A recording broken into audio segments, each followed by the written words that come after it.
శ్రీమాత్రే నమః. నమస్కారం. నేను పండిట్ సూర్యప్రకాష్. ఈరోజు 6 జూన్ 2026 శనివారం నాడు కర్కాటక రాశి వారికి ఒక అద్భుతమైన సందేశం చెప్పబోతున్నాను. ప్రియమైన బిడ్డలారా, 4 రోజుల క్రితం జూన్ 2న గురుగ్రహం అంటే జ్ఞానం మరియు అదృష్టాన్ని ఇచ్చే బృహస్పతి మీ రాశిలోకి ప్రవేశించారు. ఇది కేవలం సాధారణ గోచారం కాదు. గురువు కర్కాటకంలో ఉచ్చస్థితిలో ఉన్నారు, అంటే ఆయనకు అత్యంత బలమైన స్థానంలో ఉన్నారు. ఈ పరిస్థితి 12 సంవత్సరాలకు ఒకసారి మాత్రమే వస్తుంది. దీనివల్ల మీ మొదటి భావంలో, అంటే మీ వ్యక్తిత్వం మరియు ఆరోగ్యాన్ని సూచించే స్థానంలో హంసమహాపురుష యోగం ఏర్పడుతోంది. ఇది 5 అరుదైన రాజయోగాలలో ఒకటి. ఇది మీకు జ్ఞానం, గౌరవం, ఆధ్యాత్మిక ఉన్నతి మరియు సమాజంలో మంచి పేరు తెస్తుంది. కానీ ఒక జాగ్రత్త, ఈ రోజు వైద్యుతి యోగం అనే సవాలు కలిగించే పంచాంగ స్థితి ఉంది. కాబట్టి కొత్త ఆర్థిక నిర్ణయాలు తీసుకోవడంలో ఆలస్యం మంచిది.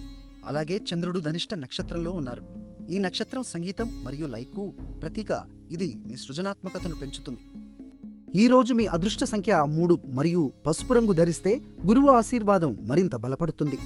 ఈ రోజు అత్యంత శుభమైన సమయం అభిజిత్ ముహూర్తం 11:52 నుండి 12:43 వరకు. రాహుకాలం అంటే కొత్త పనులు మొదలు పెట్టకూడని సమయం ఉదయం 9:04 నుండి 10:41 వరకు ఉంటుంది. నిన్న మా అంచనా మీకు సరిగా ఉందా? కామెంట్లో చెప్పండి. వీడియో నచ్చితే లైక్ చేయండి, షేర్ చేయండి, మా ఛానల్ను సబ్స్క్రైబ్ చేయండి. ప్రతిరోజు ఓం బృహస్పతయే నమః అని 3 సార్లు జపించండి.